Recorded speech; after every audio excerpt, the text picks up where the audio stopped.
BSP की जानिब से आपको ब्रेकिंग न्यूज दे रहे हैं कि यूरोप के रूहानी दौरे में यूरोपियन यूनियन की तरफ से दावत। जी हां, दुनिया की सबसे बड़ी पार्लियामेंट यूरोपियन यूनियन ने साहिबजादा हक खतीब हुसैन अली बादशाह सरकार को दावत दे दी।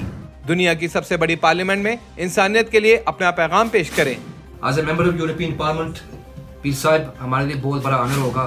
मैं आपको दावत दूंगा यूरोपियन पार्लियामेंट, आप आएँ, दुनिया की सबसे बड़ी पार्लियामेंट है, आप आएँ, मेरे लिए बहुत ऑनर होगा।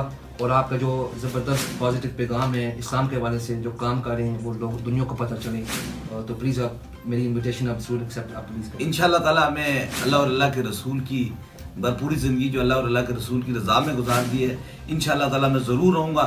जहाँ हुजूर की बात है वो हमारी जान हाज़िर है इंशाअल्लाह। खत्म नबूवत पर आपकी कोशिशों को दुनिया के सामने उजागर होना चाहिए।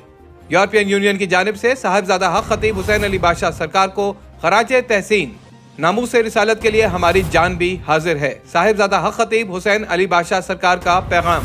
दुनिया की सबसे बड़ी पार्लियामेंट यूरोपियन यूनियन ने साहिबजादा हक खतीब हुसैन अली बादशाह सरकार को दावत दे दी।